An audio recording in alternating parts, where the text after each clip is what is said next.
சுதந்திர இந்தியாவின் வரலாற்றிலேயே இதுவரை ஏற்படாத விபரீதமும் அதனுடைய தொடர் விளைவுகளும் நடப்பதற்கு, ஜனநாயகத்தை குழி தோண்டி புதைப்பதற்கு இந்தியாவினுடைய தலைமை அமைச்சர் மாண்புமிகு நரேந்திர மோடி அவர்கள் ஏற்பாடு செய்துவிட்டார். இது கன்னியாகுமரியிலிருந்து காஷ்மீர் வரையிலே உள்ள மக்கள் கிளர்ந்து எழ வேண்டிய பிரச்சனை. நெருக்கடி நிலையை விட இது மோசமான பிரச்சனை. என்ன திட்டத்தை கொண்டு வந்து நேற்று அறிவித்திருக்கிறார்கள் என்றால், தேர்தல் நாடாளுமன்றத்திற்கும் சட்டமன்றங்களுக்கும் உள்ளாட்சி அமைப்புகளுக்கும் ஒரே தேர்தல்.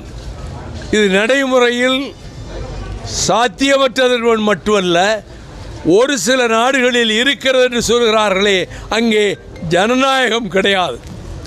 எந்த ஜனநாயக நாட்டிலும், எந்த கூட்டாட்சி தத்துவத்தை கொண்டிருக்கிற எந்த ஜனநாயக நாட்டிலும் அத்தனை தேர்தல்களையும் ஒரே நேரத்திலே நடத்துவதென்று அவர்கள் கற்பனை செய்தது கூட கிடையாது.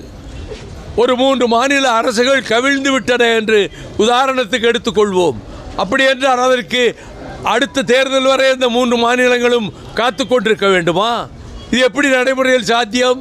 அதோடு பஞ்சாயத்து தேர்தல்களையும் அதோடு சேர்த்து வைக்க வேண்டும் என்றால், நாடாளுமன்ற தேர்தல், சட்டமன்ற தேர்தல்கள், உள்ளாட்சி தேர்தல்கள், இது சாத்தியமற்றது என்பது மட்டுமல்ல, ஒரு கொடிய எண்ணத்தோடு ஒரு இலக்கை அவர் நிர்ணயித்து கொண்டு இதை அறிவித்திருக்கிறார் என்று நான் திண்டுக்கல் நீதிமன்றத்துக்கு முன்னால் நின்று இந்திய பிரதமரை குற்றம் சாட்டுகின்றேன்.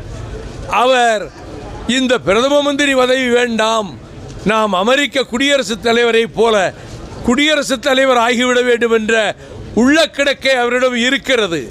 அது இப்பொழுது வெளியே காட்டிக்கிட மாட்டார். இவர்கள் பொது சிவில் சட்டத்தை வாஜ்பாய் பிரதமராக இருந்தபோது அஜெண்டாவிலே போடவில்லையே, அந்த அஜெண்டாவிலே கையெழுத்திட்டவன் நானும் ஒருவன். இப்பொழுது அவர்கள் தேர்தல் நேரத்திலே இம்மாதிரி எல்லோருக்கும் ஒரே தேர்தலுக்கு முன்னாலே சொன்னார்களா? அதே போல இங்கே சோசலிசம், செக்குலரிசம் என்பது பிரியாம்பிளிலே முதலில் இல்லை. ஆனால் 1944வது சட்ட திருத்தத்தில் அவர்கள் பிரியாம்பிளிலே சோசியலிசம், செக்குலரிசம் என்ற 2 வார்த்தைகளையும் சேர்த்தார்கள். இந்த நாடு சமதர்ம பூமியாக இருக்க வேண்டும், மதச்சார்பற்ற பூமியாக இருக்க வேண்டும். மதச்சார்பற்ற தன்மை இருந்தால்தான் ஒற்றுமை ஓங்கும். ஆனால் இவர்கள் பொது சிவில் சட்டம் என்று கொண்டு வருகிற போது கிறிஸ்தவ மக்களும் இஸ்லாமிய மக்களும் மற்ற மத நம்பிக்கை கொண்டவர்களும் அவர்களுடைய இத்தனை 6 வருட காலம் பின்பற்றி வந்த முறையிலே அவர்கள் திருமணமோ அல்லது சட்டபூர்வமான விஷயங்களையோ செய்ய முடியாது. அதுவும் என்னுடைய நோக்கம். இதுவும் முன்பு அஜெண்டாவிலே வாஜ்பாய் அரசிலே கிடையாது. பொது சிவில் சட்டம் என்பது இப்பொழுது கொண்டு வந்திருக்கிறார்கள். அவர்கள் அதையும் இங்கே அறிமுகப்படுத்தி வைத்து விட்டார்கள். காமன் சிவில் கோட் என்று. இவ்வளவு பெரிய கொடுமையை எதிர்த்து கடுமையாக போராட வேண்டும்.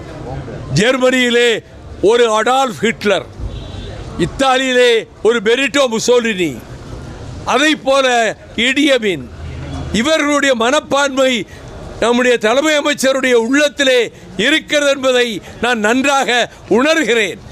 இப்பொழுது அவர்கள் இதை எப்படியும் நிறைவேற்றி விடுவது, இதற்கு அரசியல் சட்டத்தில் 3/2 பங்கு பெரும்பான்மை தேவையில்லை என்று இவர்களாகவே விளக்கம் கொடுக்கிறார்கள் அரசு தரப்பிலே.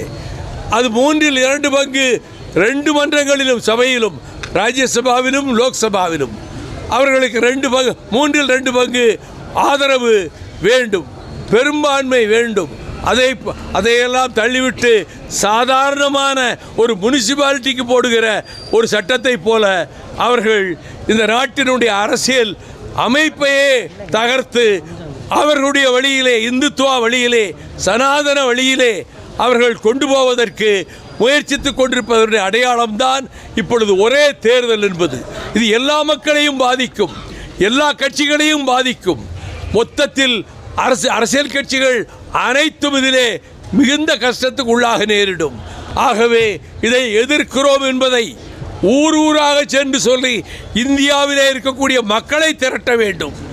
எதிர்க்கட்சிகளுடைய கடமை மக்கள் ஒன்று சேர்ந்து ஆங்காங்கு ஆர்ப்பாட்டங்கள், போராட்டங்கள், இந்த ஒரு நாடு ஒரு தேர்தல் என்ற இந்த புதிய முழக்கத்தை எதிர்க்க வேண்டும், எதிர்த்து போராட வேண்டும். அதே நேரத்தில் இவர்கள் ஆட்சி புரிகிற இந்த நேரத்திலேயே அவர்கள் ஒரு சனாதன மாநாட்டை வாரணாசியிலே நடத்தினார்கள்.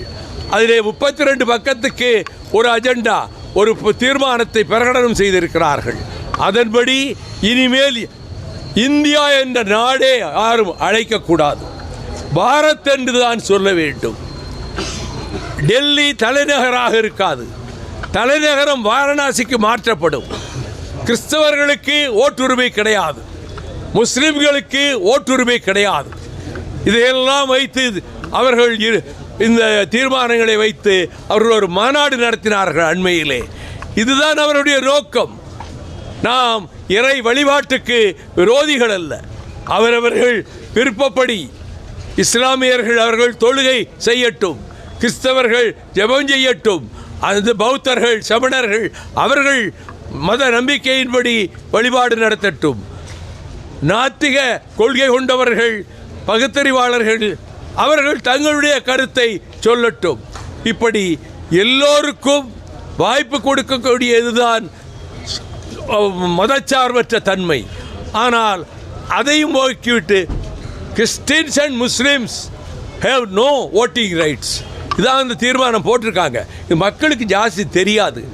நோக்கம் என்னவென்றால் படிப்படியாக இப்படி வந்து இங்கே ஒரு கவர்னர் இருக்கிறார், அடிப்படை ஆதாரங்களை அலசி ஆராயாது வாய்க்கு வந்ததை பேசிக்கொண்டிருக்கிறார். இப்படி ஒரு மோசமான கவர்னர் தமிழ்நாடு சரித்திரத்திலேயே வந்ததில்லை. அவர் சனாதனம் என்பதுதான் எல்லாரும் ஏற்றுக்கொள்ள வேண்டிய ஒன்று. திடீரென்று ஒரு நாளைக்கு பாரதி பாராயணம் செய்கிறார், ஒரு நாளைக்கு தமிழ் உயர்ந்தது என்கிறார். எல்லாம் இங்கே உள்ள மக்களை ஏமாற்றுவதற்காக. இந்த ஆளுநர் ஒரு சார்பாக மத்திய அரசுக்கு, மோடி அரசுக்கு ஏஜெண்டாக, எடுபிடியாக அவர் மக்களை குழப்பிக் கொண்டிருக்கிறார். தமிழ்நாட்டுக்கு பெருங்கேடு இங்கே இருக்கக்கூடிய கவர்னர் பதவியையே ஒழிக்க வேண்டும் என்று அண்ணா அவர்களே ராஜ்யசபாவிலே சொன்னார்கள். நானும் அதற்காக ஒரு மசோதாவை தாக்கல் செய்தேன் ராஜ்யசபாவிலே இருக்கும்போது. அதன்படி இந்த கருத்திலே உறுதியாக இருந்து மதச்சார்பற்ற தன்மையையும் பாதுகாத்து இந்த கவர்னர் பதவியே ஒழிக்க வேண்டும், எங்கே இருக்கக்கூடாது. அதை மூத்த தலைவர்கள் அரசியல் நிர்ணய சபையிலே சொல்லி இருக்கிறார்கள்.